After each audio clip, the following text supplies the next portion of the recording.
Buenos días, bienvenidas y bienvenidos todos y todas a este webinar, el uso de datos para un futuro próspero.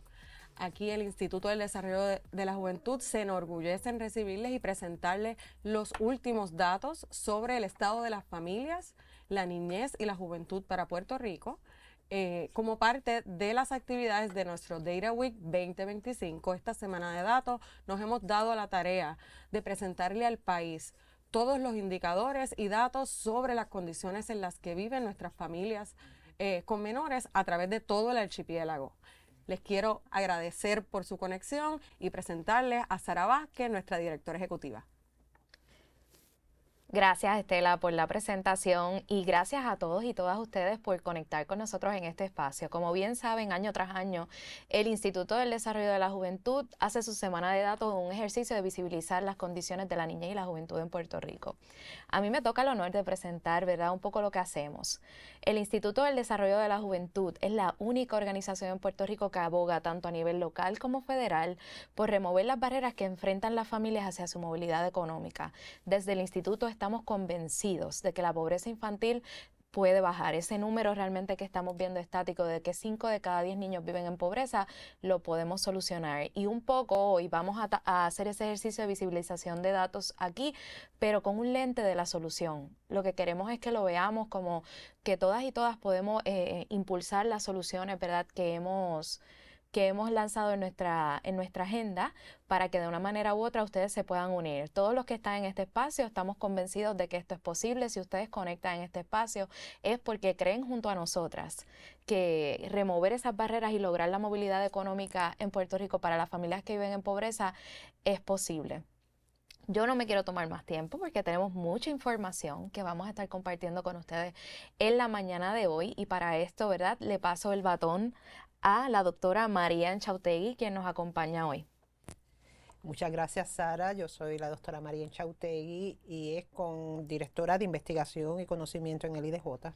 Y es con gran orgullo y también con gran responsabilidad que le estamos presentando estos datos, porque creemos que cuando se le den datos disponibles a la gente, tenemos que estar, ¿verdad?, asegurarnos que los datos están correctos, que los datos comunican lo que nosotros queremos comunicar. Así que es un orgullo y es una gran responsabilidad desde el punto de vista de nosotros en el IDJ. Hemos identificado varias razones por las cuales a veces los datos no se usan en política pública, porque realmente la gran mayoría de la gente estaría de acuerdo con que se deben usar más datos en el desarrollo de política pública. Así que en cierta forma eso es una proposición trivial. Una de las razones por las cuales a veces no se usan estos datos es porque los datos no están asequibles. Y lo que estamos haciendo en estos productos que le estamos presentando es precisamente eso, que los datos estén más disponibles para todo el mundo, para los medios, para los políticos, para las agencias, para estudiantes, todo el mundo que los quiera hacer. Y lo que estamos haciendo aquí, aunque muchos de estos datos usted mismo puede ir y conseguirlos en algún lugar, lo que estamos haciendo aquí es poner una cantidad inmensa de datos, más de 1000 datos, cuando se miran todos los datos por municipio, más de 1000 datos y por todas las visualizaciones que puede hacer. Tenemos un montón de datos de distintas fuentes, del censo, del CDC, del Departamento de Salud, nuestras propias encuestas. Así que estamos en una sola plataforma, estamos haciendo esos datos más asequibles para que se puedan usar más en política pública. Otra razón que a veces la gente no se usa los datos en la política pública es porque ven el dato como algo separado de las vivencias de la gente y piensan que realmente la política pública se debe estar llevando a cabo a base de lo que la gente le cuenta, de las anécdotas. Y el dato no tiene que estar separado de las vivencias de la gente. De hecho, nosotros también hacemos en el IDJ un montón de trabajo para asegurarnos que estos datos numéricos que nosotros les presentamos también presentan las historias de la gente. Para decirle, por ejemplo, en nuestras encuestas demuestran que las encuestas representativas de Puerto Rico, que una de las razones principales por las cuales las mujeres no entran en la fuerza laboral es problemas de cuidado y variabilidad de horarios. Cuando nosotros hacemos grupos focales y entrevistas profundas, eso es precisamente lo que nos dicen. O sea que el dato no necesariamente está está privado de esas vivencias de la gente y hay que tener mucho cuidado, ¿verdad? En política pública, llevar y hacer política pública a base de anécdotas, especialmente anécdotas extremas, ¿verdad? Y la tercera razón es porque los datos a veces no existen, ¿verdad? Hay un dato que tú quieres y no existe. Nosotros no vamos a reclamar que estamos creando todos los datos posibles aquí, pero sí estamos nosotros tratando de expandir las bases de datos porque muchas veces el censo, los datos que tenemos disponibles, no contestan información crítica que nosotros necesitamos para política pública. Es por eso que nosotros hemos hecho 2 encuestas de familias en 2 años, hicimos una en el 2022, otra en el 2024, y estamos creando nuevas formas, por ejemplo, de medir la pobreza que incluya otros elementos que a veces no se incluyen en los datos del censo. Así que nosotros también creemos que hay una necesidad de tener más información para hacer mejor política pública. Uno de los datos que estamos destacando en esta semana es que 72,000 familias, la persona que dirige el hogar está empleado, pero sin embargo vive en pobreza. Esto es casi 1 de 4 familias con menores. Así que eso es un dato importante que tal vez lo han visto en estos días en la prensa. Pero hay que hacer estas inversiones para que esto no ocurra. Los datos de pobreza muestran que todavía 1 de cada 2 niños, un poquito más, a mí menos, que en 2 o 3 años anteriores todavía viven bajo el nivel de la pobreza. Pero vemos en algunos datos vemos que hay progreso. Por ejemplo, hay más gente trabajando. El porciento de gente que está fuera de la fuerza laboral se ha reducido de 49% a 35%. Y eso es una oportunidad, ¿verdad? Como nosotros podemos hacer no solamente que estas personas estén trabajando, sino que tengan buenos trabajos y puedan sostenerse en la fuerza laboral. Lo que vamos a ver hoy, por ejemplo, vamos a ver el índice de bienestar de la niñez, el que incluye 5 rúbricas importantes: datos sobre economía, familia, educación, salud y seguridad. También vamos a ver datos sobre, también vamos a ver datos comparativos, en donde Puerto Rico se compara con los otros estados de los Estados Unidos. En esta categoría, Puerto Rico entra con una categoría de D, esa es la misma categoría que ha tenido en los últimos 12 años. Pero fíjense que esto también nos dice, estas comparaciones dice que esta base de datos no solamente es relevante para nosotros aquí en Puerto Rico.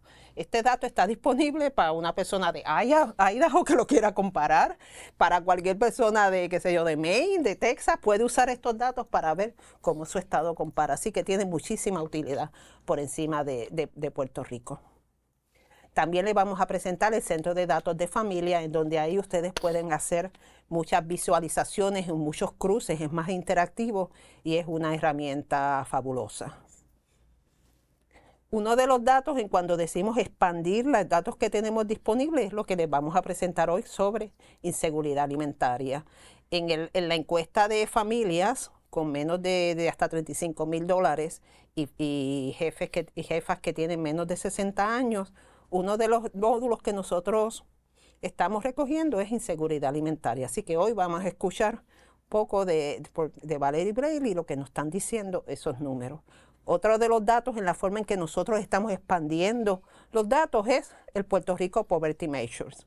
Nosotros creamos una nueva medida de pobreza que sigue de cerca la medida de pobreza suplementaria del censo, y con esta medida de pobreza estamos viendo a quién, por ejemplo, los beneficios del gobierno son más probables de sacar de la pobreza. Identificamos 5 grupos: las personas empleadas, hogares de parejas consensuales, hogares con menores, hogares con hasta $15,000 ingresos o más, y hogares cuyo jefe o jefa de familia tiene un grado asociado o diploma de escuela superior. Estas son las personas que se ven más beneficiadas para salir de la pobreza con los beneficios que tenemos del gobierno. Así que en la próxima intervención de Valerie, ella nos va a dar más detalles sobre los datos que están disponibles en el IDJ. Muy buenos días a todos, gracias por estar en este espacio, todos y todas. Y en efecto, como dice María Enchautegui, voy a estar hablándole un poco más a fondo sobre cuáles son esos productos, esas investigaciones, esos datos que tenemos disponibles para que los utilicen, sobre todo en pro de la movilidad económica de las familias con menores en Puerto Rico. Lo primero que les voy a estar presentando y hablando un poco es sobre el índice de bienestar de la niñez y juventud. Este libro el IDJ lo publica cada 2 años. Aquí tenemos, como dijo Marian Chautegui, 5 dimensiones, que es economía, familia, educación, salud y seguridad. Pero es importante que hacemos disponible 27 indicadores para el nivel estatal, o sea, para Puerto Rico, y lo comparamos con el resto de las jurisdicciones de Estados Unidos, y 17 indicadores a nivel municipal. Aquí les voy a estar mostrando algunos datos que hemos destacado. En cada una de las dimensiones tenemos menores bajo el nivel de pobreza, como mencionaba Marian Chautegui, 54%. Aquí ocupamos la posición número 1, y es bien importante que cuando estemos mirando todos estos datos sepan que el 1 representa la condición menos favorable. Así que esas llavecitas que ustedes están viendo ahí justo debajo del dato representan dónde se encuentra Puerto Rico con respecto a las demás. También vemos que la mediana de ingreso de las familias con menores tiene unos 26.360. Además, en términos de familia, menores viviendo en familias monoparentales, también ocupamos la posición número 1 con respecto a las demás jurisdicciones.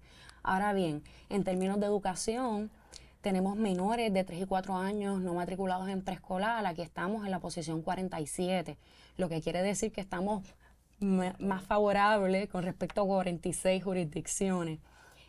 Asimismo, menores de 3 a 17 años, aquí considerando toda la población que se supone que está insertada en la escuela, aquí estamos mirando a los que no están matriculados, lo que quiere decir que tenemos una matrícula de 95%. Esto nos coloca en excelente posición con relación a las demás jurisdicciones. En términos de salud, también estamos destacando datos como menores sin plan médico en Puerto Rico, donde estamos en la posición número 49, porque solamente tenemos un 2% de nuestra población de menores que no tienen actualmente seguro médico. Y es importante que aquí estamos hablando de toda la población de 0 a 18 años. Aquí no estamos hablando de aquella que está bajo el nivel de pobreza, sino que aquí lo estamos considerando todo. Así que eso es un porcentaje que realmente está muy, muy bueno. El caso no es el mismo cuando miramos los nacimientos bajo peso. Tenemos un 11% de los nacimientos que nacen con el peso que no es el deseado. Aquí estamos ocupando la posición número 4. Y asimismo, estudiantes que no han realizado actividad física recientemente, estos son jóvenes que están de 7º a 4º año. Aquí tenemos un 31% y ocupamos la primera posición. En términos de seguridad, ese 42%, esa tasa de mortalidad en jóvenes entre 15 y 19 años, sí, en 42 es un número que realmente nos encantaría seguir reduciendo, pero es importante saber que cuando hacemos la comparación de una década atrás, este número ha ido mejorando. Así que estos son algunos de los datos que nosotros presentamos en el índice, se les van a estar haciendo llegar, también los pueden acceder a juventudpr.org, ahí pueden encontrar todos estos datos.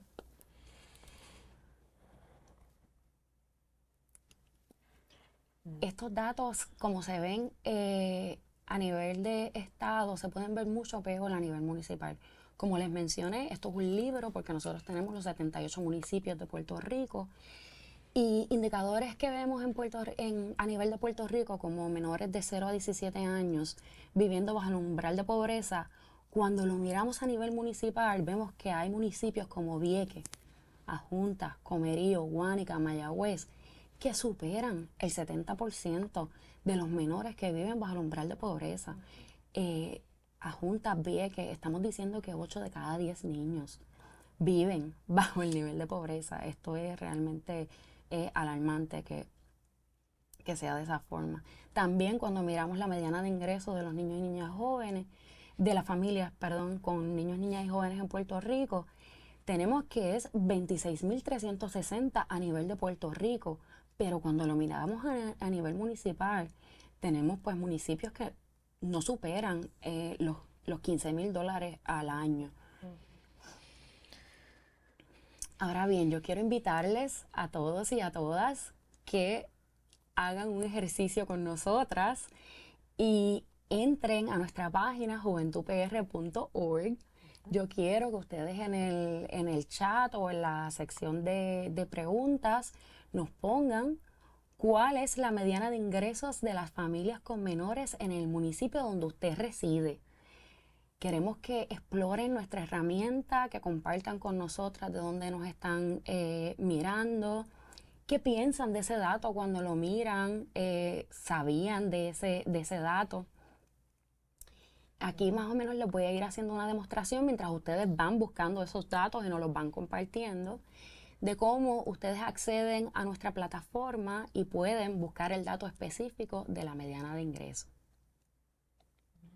Aquí estamos entrando a nuestra página, vamos a ir a investigación, vamos a ir al índice de bienestar municipal. Aquí pueden ver que tienen unos selectores, tenemos las 5 dimensiones que ya les mencioné, vamos a ir a economía. Pueden ver, pueden ir cambiando, vamos a las medianas de ingreso, que es lo que estamos en este momento buscando. Yo, por ejemplo, soy del municipio de Rincón, así que voy a mirar cuál es la mediana de ingreso de las familias con menores que viven en pobreza, pero además usted puede hacer una comparación y verlo incluso en el mapa, cómo están esos datos por cada municipio. Asimismo pueden mirar las posiciones, cómo se posicionan estos municipios con respecto unos a los otros, porque el índice nos permite tener una comparación, como dije, a nivel de jurisdicción de los municipios, pero también estatal, pero también a nivel municipal. Y ahí ustedes pueden seleccionar todos los municipios que ustedes quieren y pueden ver esos datos, cómo se comparan a nivel de Puerto Rico. Muchos legisladores, legisladoras que son por distrito, representantes, pueden acceder a esto, ver cómo está su región, puedes seleccionar y elegir los que tú quieres ver e incluir en tus propuestas o investigaciones que estés haciendo. Ahora bien, también tenemos otra plataforma que nos permite visualizar datos, y este es el Puerto Rico Centro de Datos de Familia, que esto lo lanzamos hace 2 años, pero este año pues ya tenemos los datos actualizados para el 2023. Y una de las visualizaciones que ustedes van a poder encontrar, que es importante que sepan que deben de utilizar ambas plataformas, porque aquí tenemos datos que no tenemos en el índice. El índice es una radiografía de la niñez, pero ahora acá ustedes pueden ver los más desagregados estos datos. Ustedes, por ejemplo, pueden ver los menores por nivel de ingresos, pero también lo pueden ver a nivel porcentual porque le permite unos selectores. Aquí vemos que 269.147 menores viven bajo pobreza en Puerto Rico cuando lo tomamos en general, pero también ustedes pueden ver que en extrema pobreza viven 152.000 menores. Así que esto es algo que ustedes también pueden acceder en el centro de datos. Además, pueden ver los menores bajo el nivel de pobreza por composición familiar. Durante esta semana han estado saliendo mucha información sobre quiénes son estas familias que viven en pobreza, y uno de los datos que nosotros hemos estado destacando es que el 67% de los menores bajo el nivel de pobreza viven en familias monoparentales lideradas por mujeres. Así que esto es algo que ustedes también pueden estar accediendo a través de nuestra plataforma, y importante, estas visualizaciones le permiten ver cómo se están moviendo estos indicadores a través del tiempo. Aquí, por ejemplo, estamos viendo que en la actualidad el 62% de las mujeres jefas de familias con menores en Puerto Rico están empleadas. Aquí ustedes se van a estar fijando en la línea naranja, que ese es el que muestra que están empleadas las jefas de familia, porque tenemos varios selectores y pueden ver si están desempleadas, empleadas o fuera de la fuerza laboral. Ahora, nuevamente, quiero que participen con nosotras y exploren un poquito esta herramienta y me digan, pero ahora, este es diferente, este no es donde usted reside. Este es cuál es el porcentaje de mujeres jefas de familias empleadas en Aguas Buenas. Esto es casi una competencia. Quiero que vayan y exploren la página y ver quién nos va a comentar primero cuál es ese porcentaje de jefas de familias que están empleadas en Aguas Buenas. Mientras ustedes están accediendo a datos.juventudpr.org o escaneando ese QR, nosotros le vamos a estar haciendo una demostración sobre ¿Cómo se supone que nosotros vayamos a acceder a esto? Esta es nuestra página. Vamos a ir a buscar cuál es el municipio. Nos permite tener una barra de navegación, accederlo directamente. Aquí ustedes pueden escoger la sección de empleabilidad en esa barra naranja que está ahí. Y efectivamente, como les estaba mencionando ahorita, usted puede escoger el tipo de familia que usted está mirando, cuál es el dato que usted quiere.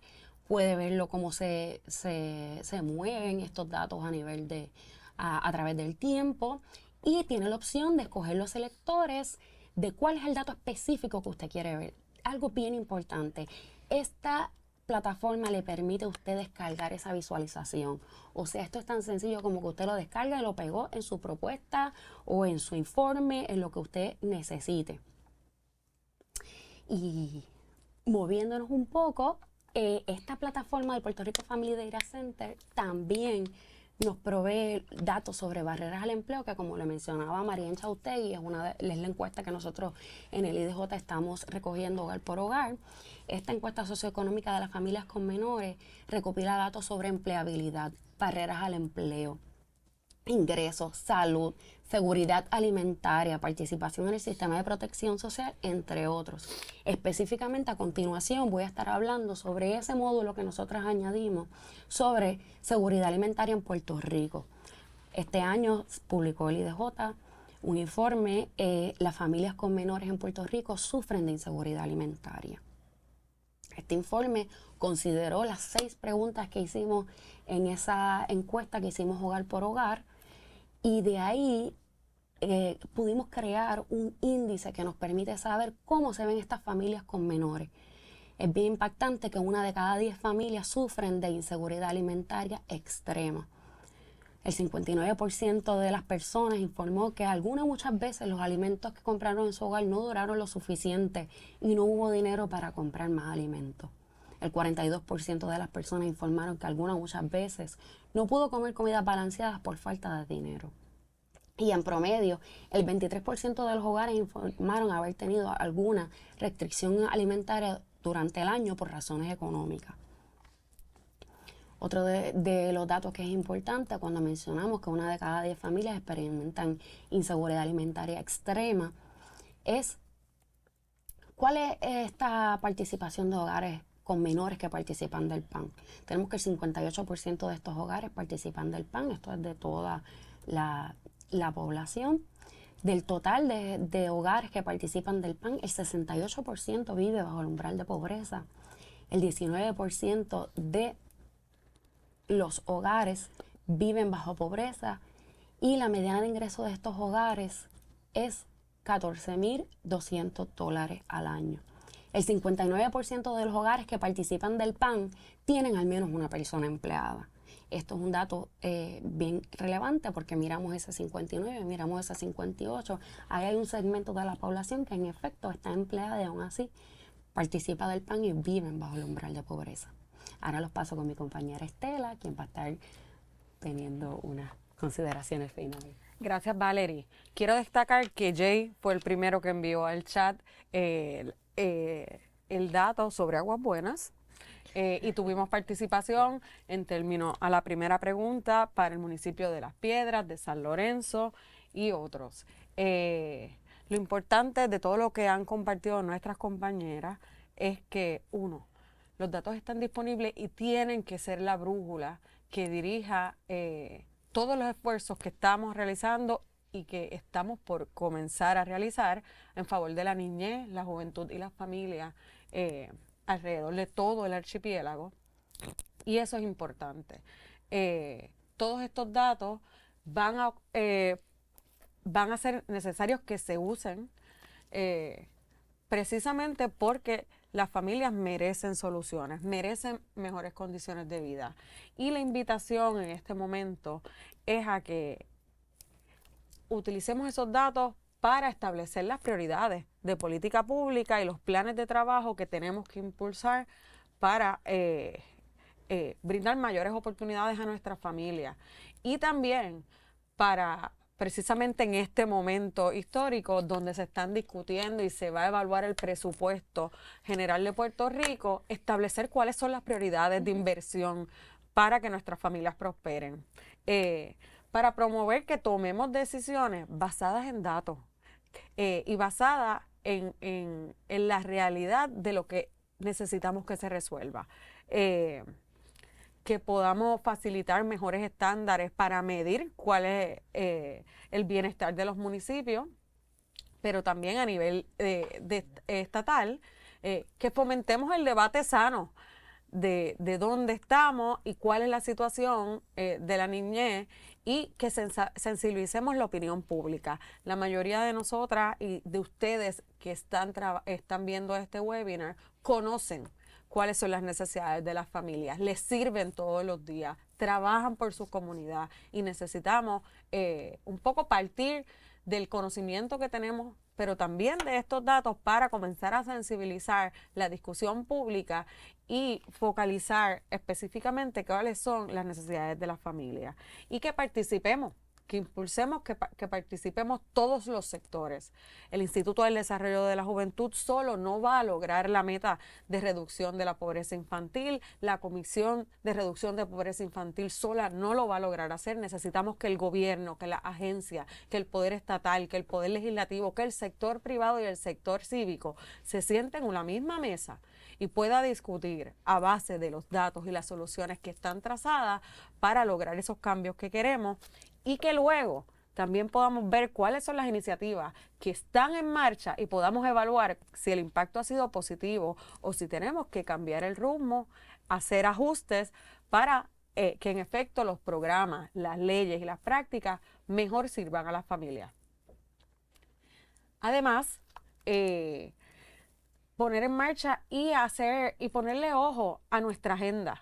Como mencionaba Sara, el Instituto del Desarrollo de la Juventud lanzó una agenda compartida, lo que tiene que convertirse en una agenda de país que verdaderamente ponga ojo sobre las necesidades que identificamos a través de todos los datos que las compañeras les estuvieron presentando, pero también de esas entrevistas, de ese trabajo comunitario, de esos grupos focales, de todas las encuestas que recogemos para que se atiendan las necesidades de las familias desde múltiples ámbitos y que las políticas públicas sean cohesivas, funcionen entre sí e impacten de la mejor manera a todas las familias alrededor del archipiélago y podamos atender esas necesidades.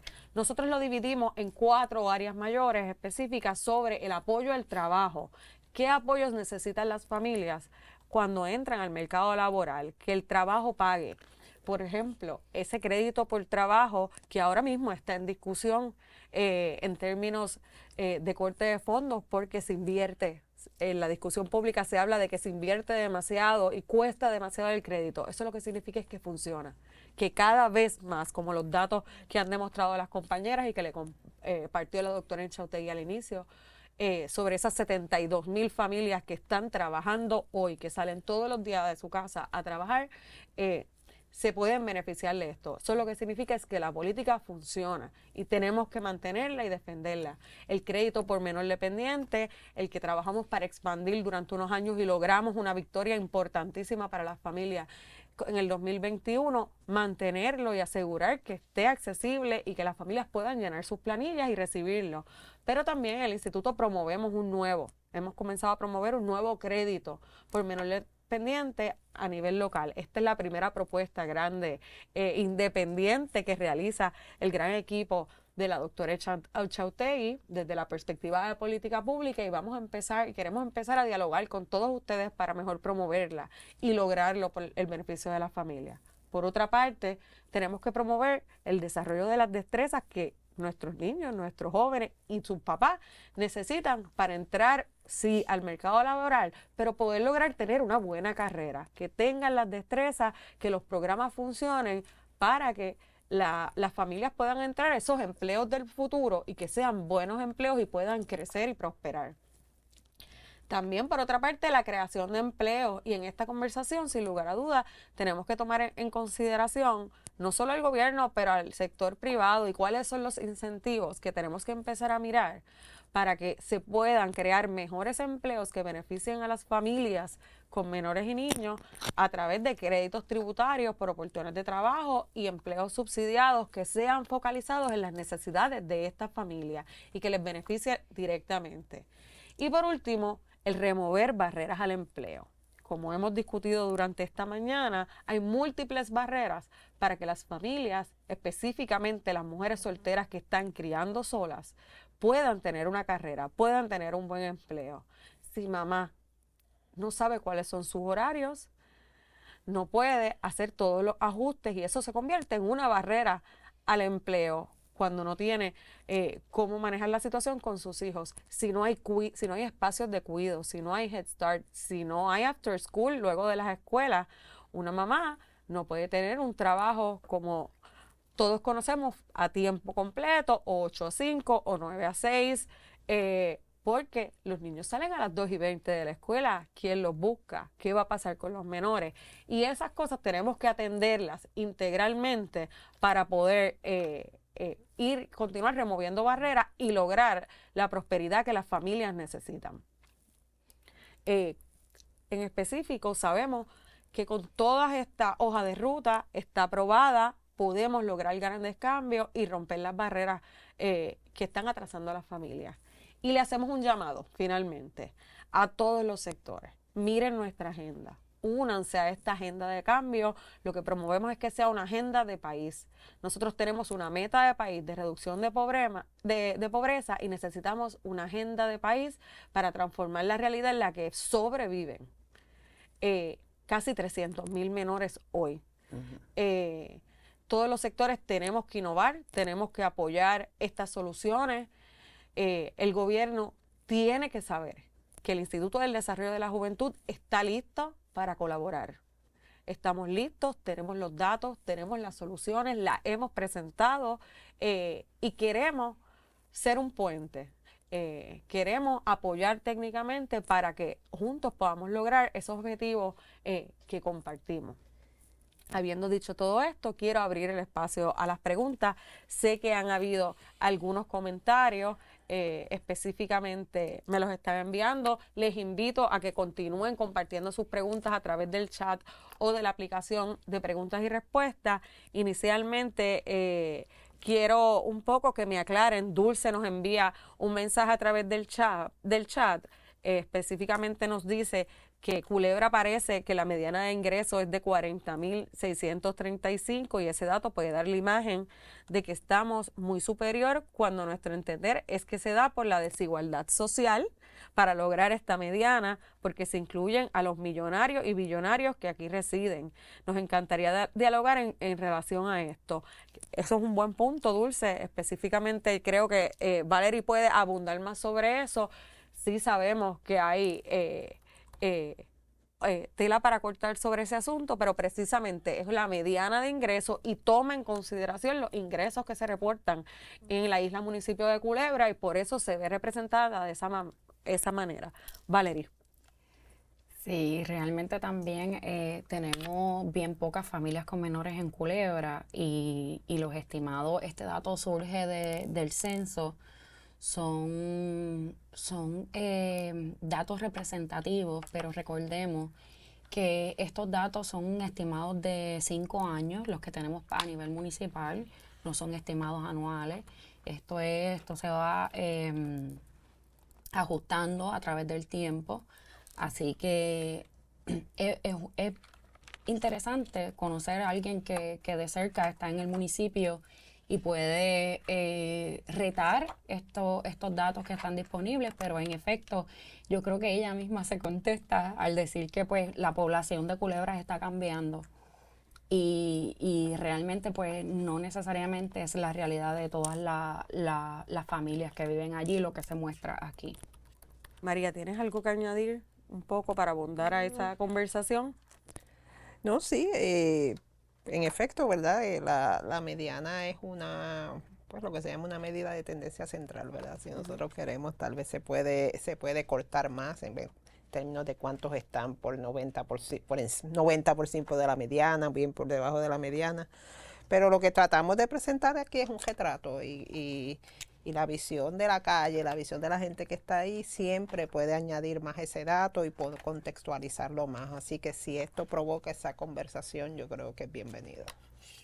Sí, incluso cuando miramos en el Centro de Datos para Familias, que le invito a Dulce entonces a hacer quizás un análisis y nosotras mismas, pero se pueden hacer análisis un poco más abarcadores. Cuando entro al Centro de Datos de Familia, nos dice que solamente 47 niños, niñas y jóvenes viven bajo el nivel de pobreza. También hay una población muy pequeña de menores. Así que, regresando a María, que da la definición específica de medida de tendencia central, pues tenemos bien pocos casos también en Culebra. Siempre Culebra es uno de esos municipios que hay que sostener bastante con cuáles son esas vivencias de las personas y cómo, porque estos datos, provienen del censo, así que... Y quizás también me gustaría añadir que aunque veamos ese número que es bajito, que bueno que hay pocos niños en Culebra que sobreviven las condiciones de la pobreza, no significa que no los vemos. Y que no son importantes y que es importante que atendamos las necesidades que esos niños, esos 47 niños, niñas y jóvenes tienen para que el número se quede en cero. Esa debe ser la meta. Tengo otra pregunta por acá, que en esta ocasión es anónima, pero me preguntan algo importante. ¿Qué diferencia hay entre los datos que publica el Instituto de Estadísticas de Puerto Rico y estos datos que trabajamos nosotros en el Instituto del Desarrollo de la Juventud? Sí, qué buena pregunta.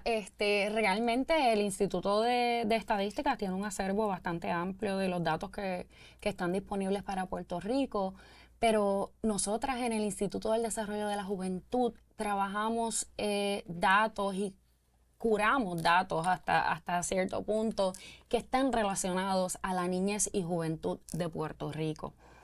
Y las familias, que en efecto donde viven estos niños, niñas y jóvenes.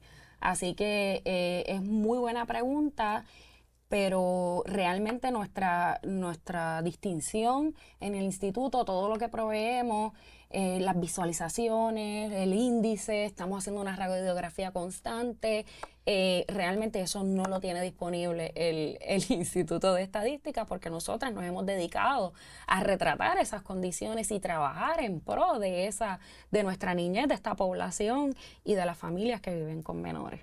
Sí, la comparación con otros estados, la comparación a través del tiempo también es bien fácil de acceder en estas plataformas. Y a eso yo puedo añadir que particularmente, más allá, ¿verdad?, en términos de las bases de datos y demás, es que los datos para nosotros son la herramienta de trabajo para poder movilizar y poder abogar por cambios estructurales que las familias necesitan y merecen para poder prosperar en su país. Así que las compañeras dieron más bien ese panorama de la base de datos en general, pero obviamente en términos de cómo los datos conectan con nuestra misión, eso también es importante, el por qué se hace y para qué. Gracias, Sara. Les recuerdo que seguimos recibiendo preguntas a través de la aplicación de Q&A y de preguntas y respuestas. Tengo otra de Grace Vázquez que nos pide que si podemos discutir cómo se diferencian los datos de su organización en comparación con los que publica el Censo Federal. Si pudieran hablar de todas las bases de datos que utilizamos para cada uno de los productos y un poco... Sí, gracias por la pregunta y me parece muy buena, porque en efecto, por ejemplo, las familias con menores y al menos un padre sin empleo, yo diría que ese es uno de los datos que más trabajo nos da, porque el censo, cuando usted accede al censo, si tiene familiaridad o pues sabe que les provee unas tablas y le provee esos datos desagregados de acuerdo a pues si son familias con menores, pero si está un padre, está la madre, nosotros hacemos una sumatoria para entonces tener toda la cantidad de familias. Esto es solo un ejemplo. Asimismo, tenemos datos que nosotras pedimos directamente al Departamento de Salud de Puerto Rico, que están disponibles a petición de las personas, pero si realmente alguien no hace el trabajo de buscarlos, de hacer la petición de los datos, de mirarlos, de que nosotros entendemos que una tasa es mejor que un porcentaje, que quizás así fue como ellos lo publicaron en otro lugar, pues ahí ya nosotros tenemos un dato que estamos proveyendo para que sea accesible para diferentes usos. Además, como mencionábamos al inicio, no solo estamos utilizando datos del censo, porque sabemos que los datos del censo tienen mucha limitación y toma un poquito de tiempo hacerse una experta en manejar estos datos. Así que nuestra guía, nuestra brújula, como decía Estela, es que sean accesibles, sean datos que se puedan entender y además que respondan las preguntas que tenemos. Cuando nos tiramos a la calle, cuando el IDJ decide hacer la encuesta socioeconómica para familias con menores, es porque el censo no tiene datos más allá de cosas particulares. Nosotras queríamos abundar más. E incluso, además de los datos que tiene disponible el censo tiene la posibilidad de tener unos microdatos a los cuales uno puede acceder y hacer otro tipo de cruces y tener unas perspectivas un poco más amplias, porque el censo no provee todas las variables que queremos tener. No tiene todas las respuestas a las preguntas que nos pueden surgir cuando queremos ver cuál es el estado de situación de las familias y las niñas en Puerto Rico. Y quiero añadir que como también dijimos al principio, o sea, muchos de estos datos sí en efecto existen en algún lugar y las personas pueden ir a accederlo, aunque nosotros, como dijo Valerie, pues estamos expandiendo a cosas nuevas. Pero por ejemplo, si yo miro aquí la situación del área, yo tendría que entrar a 11 tablas distintas del censo, si ya usted tiene relación con dónde están, para conseguir lo que aquí ya tenemos en una sola página. Así que también le estamos haciendo, bien, como dijimos, ¿verdad?, los datos más accesibles para que ustedes los puedan usar. Tengo más preguntas por acá, pero quería preguntarles también de esos datos que un poco también produce el IDJ porque comisiona sus propias encuestas. ¿Cómo surgió esa iniciativa? ¿Cuál es la importancia de producir, generar nuestros propios datos para adentrarnos más a atender y entender qué es lo que está pasando con las familias? Pues el IDJ hace 3 años decidió impulsar una iniciativa basada en movilidad económica. Inmediatamente nos dimos cuenta que no teníamos datos para abordar más la política pública de movilidad económica. Así que lo que hicimos fue pues comisionar una encuesta a Ipsos, que fue una encuesta de puerta a puerta, y para proporcionar esos datos que queremos conocer más, por ejemplo, la calidad del empleo de las personas, cuáles son las barreras al empleo de las personas, porque estábamos desarrollando una agenda alrededor de los tipos de empleo y la calidad de empleo y movilidad económica. Así que eso hace, ¿verdad?, nos motiva para nosotros desarrollar estas 2 encuestas. También tuvimos, quiero reconocer la aportación de la Fundación Robert Wood Johnson Foundation, porque, ¿verdad?, nos sentamos y pudimos convencerlos de que hacía falta una mayor infraestructura de datos en Puerto Rico. Y ellos nos dieron fondos para nosotros aumentar la infraestructura de datos en Puerto Rico. Y eso es parte de lo que estamos haciendo. Tremendo. Voy con la próxima pregunta de Mónica Vigo. Esta es más amplia. ¿Están listas? ¿Cuán viable sería para Puerto Rico desarrollar un índice de movilidad social? Y mientras tanto, ¿cuáles serían los indicadores que nos pudieran dar un atisbo de cómo está la movilidad social a nivel del municipio y de archipiélago también? Bueno, no sé, Valerie, ¿tú quieres decir algo sobre eso? No. Bueno, cuando hablemos de movilidad social, pues primero, ¿verdad?, nosotros nos concentramos más en movilidad económica, pero pues hay que ver cómo queremos, cómo lo quieres medir. ¿Lo quieres medir la movilidad económica de una persona a través del tiempo? ¿O lo quieres medir a nivel de generaciones? Mi situación económica versus la situación económica de mis padres, ¿verdad? Y muchas veces eso lo vimos a través del desarrollo económico de Puerto Rico, vimos esa movilidad económica de generación en generación, ¿verdad? Yo definitivamente pues, crecí mucho mejor que lo que crecieron mis padres, ¿verdad? Así que, pero en términos de seguir la movilidad económica de una familia individual o de una persona individual, eso requiere que es lo que se llama los datos longitudinales. O sea, que yo vaya, digamos, todos los años y le haga preguntas a la misma persona para poder seguir su su estatus. Yo quisiera que tuviéramos eso y tal vez eso es parte de lo que estaremos haciendo en el futuro. Pero ahora mismo pues realmente no tenemos datos longitudinales para seguir el curso de una misma familia a través del tiempo. Tremendo. Así que Mónica, gracias. Esto es un buen reto que nos has lanzado y que lanzas al ruedo y que podemos seguir buscando cómo colaborar e impulsar que esta iniciativa comience. Tengo otra de Edna Acosta.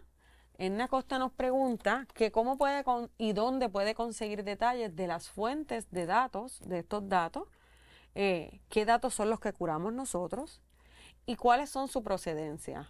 Le voy a pasar esto a las compañeras, pero también dejándole saber a Edna que todas las fuentes están publicadas tanto en juventudpr.org como en datos.juventudpr.org. Los libros, si los tienen y los bajan físicos, tienen todas las fuentes para buscar cómo se consiguen, y que Valerie es experta en poner específicamente también cuáles son los cruces para esos cálculos que las compañeras hacen, pero ellas pueden abundar un poco más sobre todas las fuentes, que sé que son múltiples, incluso en el índice. Sí, son múltiples, pero como bien dijo Estela, usted puede acceder a la publicación y eso es parte importante, tenemos la metodología, pero si vamos quizás mirando algunos indicadores que no son los del censo, porque la mayoría provienen del censo, sobre todo los económicos, y los de familia también, pero por ejemplo tenemos uno de estudiantes en cuarto grado con aprovechamiento académico avanzado, proficiente y avanzado en matemáticas. Esto nosotros accedemos a lo que es, se conoce como NAEP. Esto es el National Assessment Educational Progress, y esto es una muestra representativa de estudiantes de cuarto grado, van a las escuelas de Puerto Rico y esto se hace a nivel de jurisdicción y entonces incluyen a Puerto Rico, toman una prueba que no son las pruebas puertorriqueñas, por eso ese 2%. Ya nosotras llevamos 12 años publicando este índice, sabemos que eso es un dato controversial y que se puede confundir mucho con lo que son las pruebas puertorriqueñas. Pues fíjense, esto es un dato que en efecto nosotros lo buscamos de ahí. ¿Y por qué lo buscamos de ahí? Porque cuando se construyó este índice de bienestar, que de hecho yo creo que esto también un poco contesta la pregunta anterior.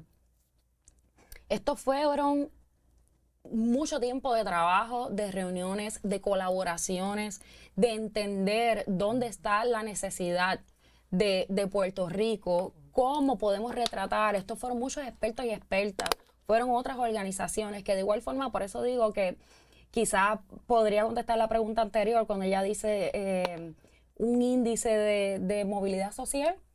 Pues quizás esto requiere mucha colaboración, mucho tiempo de hablar, muchas otras expertas y expertos en diferentes temas que entonces se construye, se va construyendo cuál es ese índice que mejor pueda retratar las condiciones. Pues esto pasó con el índice de bienestar de la niñez y de la juventud, y ese dato específicamente lo utilizamos porque eso es un dato que aquí en Puerto Rico mucha gente no conoce. Pero necesitábamos un dato que pudiéramos comparar con las demás jurisdicciones, porque eso es parte importante de lo que propone nuestro índice, hacer una comparación cómo está Puerto Rico con los demás estados. De igual forma, los de salud también. Los de salud, en el Departamento de Salud, nosotros hacemos una petición directa al Departamento de Salud, pero además, en el de Puerto Rico incluimos los datos que provee el CDC, que es el Youth Behavioral Risk Surveillance Survey, que se le hace a jóvenes de séptimo a cuarto año. Esto también son unas encuestas que van a las escuelas de Puerto Rico. Este grupo del CDC tiene unos acuerdos con el Departamento de Educación y se le hacen estas encuestas en español a nuestros estudiantes de las escuelas públicas, y de ahí volvemos, es una muestra representativa y ellos publican los años cada 2 años. Así que también, y de ahí utilizamos 7 indicadores de esta encuesta para saber cuál es el estado de nuestra... Sí, Gracias, Valerie. Por eso yo también quisiera añadir que, como bien dice Valerie, la intención también se da con el asunto de poder comparar a nivel del resto de las jurisdicciones. Y un dato importante también que debemos traer a la mesa es que por 12 años hemos sido el socio local de Annie Casey a través de su programa Kids Count. Y realmente, como se traduce, lo que ellos desean es que la niñez cuente en el proceso de decisión de política pública. Y como bien dicen ellos, la niñez de Puerto Rico cuenta para la fundación, y en ese sentido nosotros hacemos ese ejercicio de visibilizar las condiciones en las que se encuentra la niñez a nivel local, porque como bien entendemos, ¿verdad?, las decisiones que se dan a nivel nacional también afectan la niñez en Puerto Rico y la juventud, y de ahí es que nacen estos indicadores particularmente para poderlos comparar con el resto de los estados y jurisdicciones y tener una mirada amplia de realmente dónde estamos y hacia dónde queremos ir, más allá de dónde estamos, hacia dónde queremos ir y cuáles son esas soluciones que queremos impulsar. En efecto, y gracias, Sara, por mencionarlo, porque nos unimos al cúmulo de jurisdicciones y publicamos ese libro de datos completo en que compara todas las jurisdicciones, los estados y territorios, en lo que le conocemos como Kids Count, Databook, el libro de datos para que la niñez cuente, que nos posiciona aún mejor para hacer el trabajo de abogar por adelantar las necesidades de la niñez a través de todo Estados Unidos y sus territorios. Tengo 2 preguntas adicionales antes de terminar, y que ustedes puedan hacer algunos comentarios. Me preguntan por aquí, esta no tiene nombre, ¿el Instituto de Estadísticas de Puerto Rico tiene conocimiento de este trabajo que hace el IDJ? En efecto, sí. El IDJ ha participado de mesas de trabajo, que está el Instituto de Estadística. En diferentes proyectos hemos coincidido, tenemos muy buena relación con el Instituto de Estadísticas. No sé si María quiera abundar un poco más, pero sí, tienen conocimiento. Quizás considerando y agradeciendo el compromiso de las personas que nos están viendo durante el día de hoy, que ya ha salido dos preguntas, sería bueno también tener otro tipo de colaboración entonces para que se puedan acceder a estos datos en el Instituto de Estadísticas. Parece que ese sí es como... Exacto. Pero sí. Ya hemos salido una potencial colaboración. Una potencial colaboración. ¿Qué es lo que queremos? Queremos seguir colaborando con todos los que han conectado con nosotros y poder mejorar esa infraestructura de datos para que precisamente tomemos las mejores decisiones. Y por aquí la última pregunta. Y le pregunto a todas mis compañeras, de lo que revelan estos datos, ¿qué es lo más urgente? ¿En qué tenemos que accionar ahora?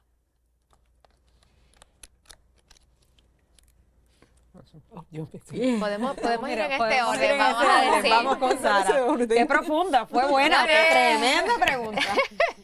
No, agradecida por la pregunta, porque realmente muchas veces traemos todos estos datos y puede ser bien abrumador cuando vemos toda esta información y más allá de eso, ¿verdad? Cuando estábamos teniendo las conversaciones de qué datos íbamos a resaltar, vamos a hacerlo desde el lente de las soluciones, porque sabemos y reconocemos que todos los que conectan en este espacio están buscando precisamente eso. ¿Cómo puedo aportar a la solución?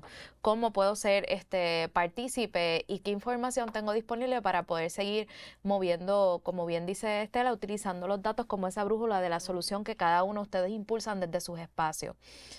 Cuando yo escuché que 72,000 familias trabajadoras que salen todos los días de su casa, que seguramente se enfrentan al tapón, a todas las condiciones, ¿verdad?, que muchas veces suelen suceder en el día a día y que aún así viven bajo los niveles de pobreza, me levantó cierto grado de alerta y urgencia, y uno ya es demasiado y lo sabemos. Uno ya es demasiado y lo sabemos, pero yo creo que el asunto que trajo la doctora Anchautegui de qué es lo más urgente, acceso a cuidado y el asunto de los horarios variables y la flexibilidad de horario para las familias. Queremos que las madres jefas de familia puedan salir a trabajar con la tranquilidad de que sus niños están en un lugar seguro, que tienen donde dejar a sus niños y que los estén cuidando y que puedan acceder al empleo y a la movilidad económica. Y que quiero que se vayan con el retrato de este espacio de que la gente quiere echar para adelante. Hay una realidad y la gente no los deja saber. La gente quiere echar para adelante y tiene un deseo genuino de lograr esa movilidad económica, y que con cambios que podemos hacer multisectoriales, un cambio aquí, un cambio acá, realmente podemos mover la brújula. Esto es posible y es viable, y lo digo con esta convicción porque con las conversaciones y con los datos que hemos tenido a la mano podemos ver cómo sí se puede lograr. Así que yo creo que ese grado de urgencia de cómo podemos apoyar a esas familias con ingresos bajos va a ser bien importante en términos de lo que podríamos lograr, y nos podríamos estar sentando aquí en varios años y teniendo esas conversaciones sobre cómo esos datos cambiaron y cómo a través de estas conversaciones, como bien ustedes decían, a través de las colaboraciones y todo lo que podemos lograr, lo vamos a poder hacer, y podemos seguir construyendo un Puerto Rico donde las familias quieran permanecer y quieran crecer. Así que yo creo que del análisis, ¿verdad? Y de la pregunta y de lo que he estado escuchando durante toda esta semana, que hemos tenido conversaciones en medios de comunicación y en distintos espacios, creo que ese es el grado de urgencia. Hay que apoyar a las familias con ingresos bajos para garantizar su movilidad económica y que realmente el sistema los apoye. Sí, estoy de acuerdo. Ese es el dato, ¿verdad?, que estamos destacando en esta semana, el número de familias que trabajan y aún viven bajo la pobreza. Y quiero además destacar el porciento demasiado alto de niños que viven bajo pobreza todavía. No nos podemos olvidar de eso. Ese es el norte de nosotros. Y ayer yo decía a alguien que estaba hablando, es que nosotros, nuestra tasa de pobreza es 2 veces la tasa de pobreza del estado que tiene la tasa de pobreza más alta, que es Nuevo México. Y que si Nuevo México se queda igual por los próximos 30 años y nosotros progresamos en la forma que hemos estado progresando en los últimos 2 años, que es un 1% por año, nos tomaría 30 años para igualar la pobreza de México. No tenemos tiempo para eso. Los niños de Puerto Rico no tienen tiempo para eso. Nosotros hemos documentado los efectos nefastos de crecer en pobreza.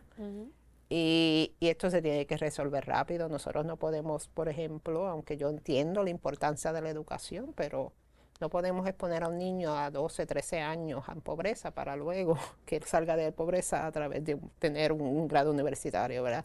Los efectos de pobreza en el crecimiento y el desarrollo de los niños son nefastos. Así que ese número todavía nos debe concernir y nos debe preocupar. Y todavía es el número que a última instancia nosotros estamos tratando de mover, sacar a estos niños de la pobreza. Gracias, María. Valerie. Yo creo que también estos datos nos invitan a considerar que la realidad de las familias puertorriqueñas ha ido cambiando a través del tiempo. Tenemos muchas familias monoparentales encabezadas por mujeres que... No es una opinión, está el dato, el 67% de los menores que viven bajo pobreza están en familias monoparentales lideradas por mujeres. Y como bien decía María al principio, y hasta me da un poco de escalofrío, estos datos nosotras los constatamos cuando hablamos con familias.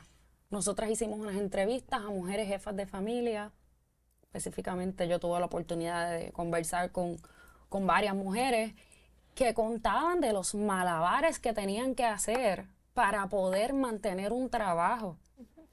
Horarios variables, baja compensación, ningún beneficio. Me hablaban de problemas de salud que tenían sus hijos e hijas y cómo con ese trabajito que tenía había logrado tener un carro y llegar a San Juan, a un médico. Por asuntos de que no tenían horario extendido, no tenía quien le cuidara a los nenes, se quedó sin ese trabajo. O sea, que trae una multiplicidad de situaciones, pero sabemos que sí, criar en conjunto puede ser un reto, porque criar en sí mismo requiere una comunidad. Claro. Imagínense estas madres, jefas de familia, criando solas, las situaciones en que viven. Así que yo, para mí, los datos nos están hablando y diciendo que obviamente toda la familia y todos los niños y niñas que viven en condiciones de pobreza son importantes, pero tenemos que prestar particular atención a políticas que atiendan esta realidad de Puerto Rico, de las familias monoparentales, sobre todo lideradas por mujeres y estos niños y niñas que están sufriendo las consecuencias y perpetuando esta situación. Yo coincido con lo que han estado comentando las compañeras y también a mí también me mueve mucho y me espantan más que otra cosa. De pronto me dan terror. Cada vez que hacemos este trabajo y publicamos, y no quiero que dejen de espantarme y que me provoquen urgencia y que un poco nos inviten a acción. Yo creo que lo urgente es la acción. No podemos esperar a que el momento sea correcto para pasar las nuevas legislaciones, a que ahora hay muchas otras cosas más importantes para cambiar un programa, para evaluarlo. Lo urgente es que accionemos. Nosotros sabemos y hemos escuchado por los pasados años un término que está muy trendy y que hemos empezado a utilizar en todos los sectores, que es el desarrollo económico. Y mi reflexión ante esto es que no va a haber ninguna capacidad de un desarrollo económico sostenible y positivo para nuestro archipiélago si no atendemos las condiciones en las que están sobreviviendo las familias a través de todo nuestro archipiélago. En la medida en que las familias tengan mejores empleos, tengan beneficios, que los niños tengan los mejores servicios de salud, la mejor educación y calidad educativa posible, que tengan las mejores oportunidades para prosperar, pero para hacer lo que quieran ser, que se sientan felices para quedarse en Puerto Rico, para comenzar a criar una familia en Puerto Rico, para hacer que Puerto Rico prospere. En ese momento es que vamos a poder asegurar un futuro de desarrollo económico para nuestro país. Así que mi invitación es a que vean la agenda, a que endosen la agenda, a que se unan a trabajar por esta agenda compartida y que sigamos colaborando. Antes de irnos, quiero agradecerles por su espacio, por la dedicación de su tiempo, por todas las preguntas y les invito a que accedan a juventudpr.org para que accesen esos datos, todos los datos y también que se comuniquen con nosotros. Estamos listos para colaborar.